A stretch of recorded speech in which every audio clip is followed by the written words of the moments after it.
Mas, voltando à redação da Placar, que é muito importante pra gente. Como é que ela era quando você chegou? E depois você conta como é que ela estava quando você saiu também para o lance. Assim, a gente chegou, eu cheguei, o placar tinha fechado. Sim. Então, abriu, fechou o placar e abriu a ação. Quando eu cheguei na redação da ação para ser estagiário, eu cheguei no dia 18 de fevereiro de 91, que foi o dia que eu conheci Lédio Carmona e Celso Zelt, e eu cheguei às 9 da manhã e fiquei esperando o Álvaro Almeida chegar às 11.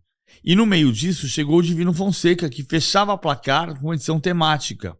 Porque a Placar tinha acabado, mas tinha voltado com edições temáticas, porque o Juca tinha conseguido, politicamente dentro do Abril, fazer que Placar existisse como título, com edições mensais, cada mês um tema. Então o Divino ia para São Paulo, ele era gaúcho, para fechar as edições temáticas. Enquanto eu esperava o Álvaro para me apresentar para ele, o estagiário, o Divino apareceu na sala e eu falei: o senhor é o seu Divino Fonseca? E depois eu aprendi que jornalista não chama jornalista de senhor. Aprendi na Abril. Nunca ninguém me explicou por quê, mas eu aprendi ou criei uma teoria. Porque hoje eu sou seu chefe e amanhã você é meu chefe. O mundo do jornalismo dá muitas voltas. Então, eu aprendi a não dizer jornalista, chamar jornalista de senhor. Vi na Globo muita gente chamar o Léo Batista de seu Léo. Mas eu sempre chamei ele de Léo. Por esse meu aprendizado. Eu aprendi assim, não quer dizer que esteja certo ou errado. Mas para o jornalismo encaixa bem. Encaixa. Aí o Divino depois virou meu amigo. Assim, a gente fechava a revista juntos, saía para comer carne à noite. Você chamou o Divino de senhor, né? Como diria o Zico, o senhor tá no céu, e você chamou o Divino de senhor. Que beleza. Ele não foi grosso contigo. Você sabe que tem uma história maravilhosa, que quando eu fui pro lance, e o Lédio estava no Rio, e o Lédio precisava contratar um correspondente em Porto Alegre, eu falei: cara, o Divino saiu da Zero Hora. Ele tinha sido editor de esportes da Zero Hora. O Divino saiu da Zero Hora, precisa trabalhar. Aí o Lédio convidou o Divino topou ser correspondente do lance em Porto Alegre. Aí passou um tempo, isso foi em julho. Em novembro tinha um Palmeiras Internacional em São Paulo e eu liguei pro Divino para saber se ele tinha a prévia da escalação do Inter. E ele falou: fiquei sabendo que tu que me indicaste para ser setorista aqui. Fiquei muito feliz. Falei: cara, isso é uma história que durante muito tempo me emociona, mas assim, sabe por quê? Assim, do tipo, é exatamente por isso que você não chama jornalista de senhor. Sabe? Do tipo, o Divino era um terror dos editores. E dá uma assistência pro ídolo. E você vai explicar por que é terror dos editores. Mas dá uma assistência pro ídolo, dá uma emoção, né? Dá um prazer. Não, né? quando ele te agradece, você fala: cara, o mundo deu umas voltas, né? Porque eu não indiquei o nome dele pensando no retorno. Sim, claro. Eu indiquei o nome dele pensando no que a gente precisava. A nossa equipe precisava de um cara bom em Porto Alegre. Quem tem? Tem o Divino precisa trabalhar. Ele era terror dos editores porque ninguém conseguia cortar o texto dele. Porque o texto era tão amarradinho, tão encadeado, tão perfeito, tão preciso, que você não conseguia cortar o texto. Então ele era o terror dos editores. Beleza. Placar era uma delícia para trabalhar por conta da área ali, porque a área era boa, é isso? Você parou no Morumbi. Não é por causa da área. Placar era muito sedutor. Abril era muito sedutora. Você entrava no saguão, era um prédio pequeno, de 12 andares, eu acho.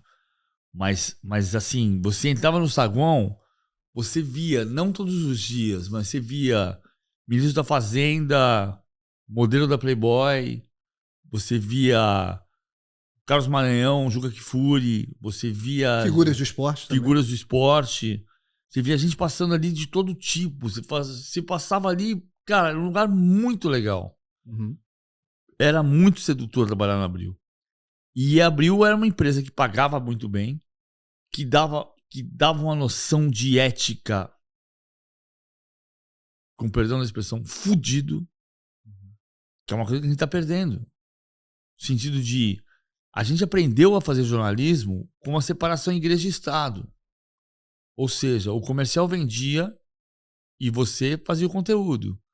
Hoje a gente está num cenário em que, a Ardena, minha mulher, que fala isso, que o McLuhan dizia que o importante era o meio, não a mensagem. entre o meio e a mensagem. E hoje você é o meio e a mensagem. Então as pessoas estão vendendo anúncio de site de apostas e fazendo a mensagem ao mesmo tempo. Isso é muito assustador de como você perdeu o meio. Você perdeu o veículo. O veículo está completamente isso. Você entra no Instagram e você vê como são as pessoas. Elas estão se autorremunerando.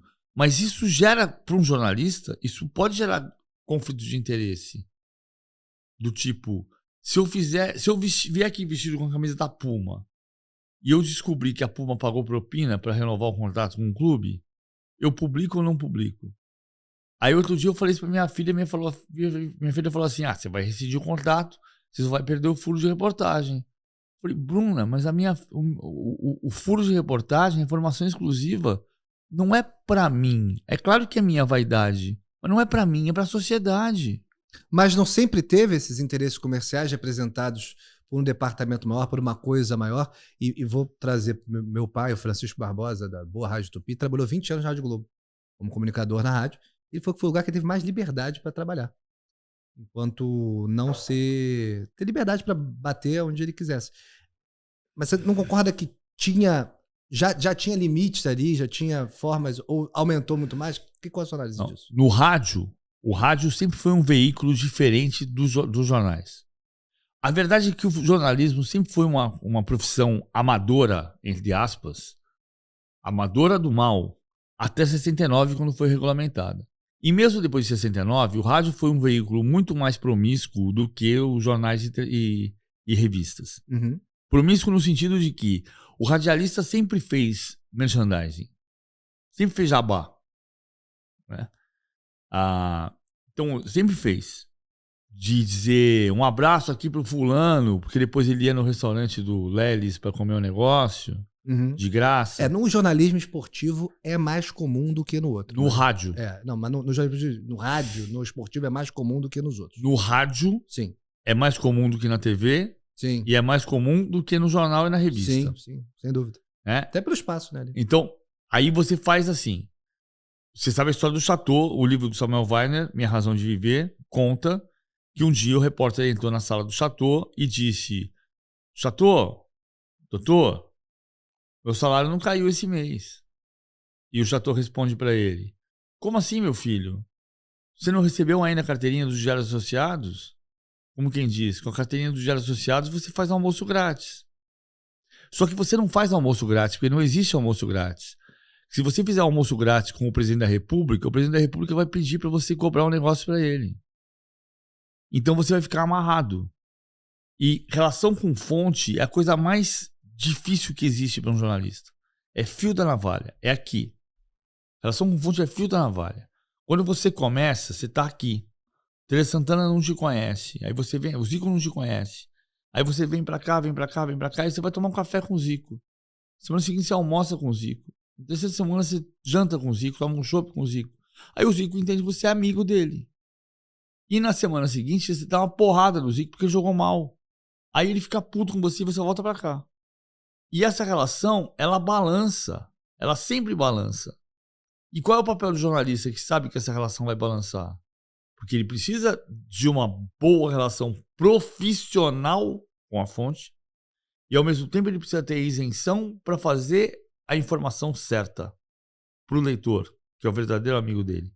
Leitor, ouvinte, telespectador. Então, essa relação, ela balança. E você sabe que você tem que trazer ela para cá. Fio da navalha. Fio da navalha. Se você não cria uma relação comercial de dinheiro, já é difícil. Se você criar uma relação de dinheiro, danou-se. Danou-se. Então, isso é muito importante. O que havia no período desse jornalismo profissional, de 69 para cá, com o balançar de veículos diferentes, situações diferentes, o que havia? Havia uma relação de separação igreja e Estado. Vou dar um exemplo para você. Em 2005, o Zé Trajano me chamou para conversar sobre um contrato que o Santander oferecia para o departamento comercial da ESPN, para fazer para saber se a gente podia fazer alguma coisa que contemplasse os 6 jogadores contratados pelo Santander para a Copa do Mundo de 2006, que eram Kaká, Ronaldinho Gaúcho, Ronaldo, Adriano, Cafu e Roberto Carlos. E eu falei, comercial que vendeu. Eu falei, a gente não tem o programa Nas Pegadas do Campeão, que é o Nas Pegadas do Guga? Eu falei, tem. A gente pode perfeitamente fazer o Nas Pegadas dos Campeões. E a gente vai para a Europa fazer matéria com todos os possíveis convocados. O programa vai ter uma matéria do Cafu e do Gilberto Silva. E o Cafu atende o Santander. A gente vai para a Europa fazer uma matéria com o Ronaldo, com o Adriano e com o Luiz Fabiano. A gente vai fazer com todos. Vai acabar abraçando. O comercial vende e a gente faz o conteúdo. A gente não recebeu um tostão desse negócio. A gente, individualmente. A empresa, sim. A empresa abraçava isso. Era o meio e a mensagem. Hoje eu tenho que ser o meio e a mensagem. Isso, do ponto de vista do jornalismo profissional, é uma tragédia. É uma tragédia. A gente vai sobreviver.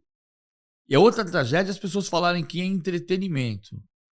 Eu odeio essa palavra. Eu não odeio entretenimento, mas eu odeio você dizer que não é jornalismo, é entretenimento. Você não é jornalista, você é comunicador, como se o jornalista não fosse um comunicador.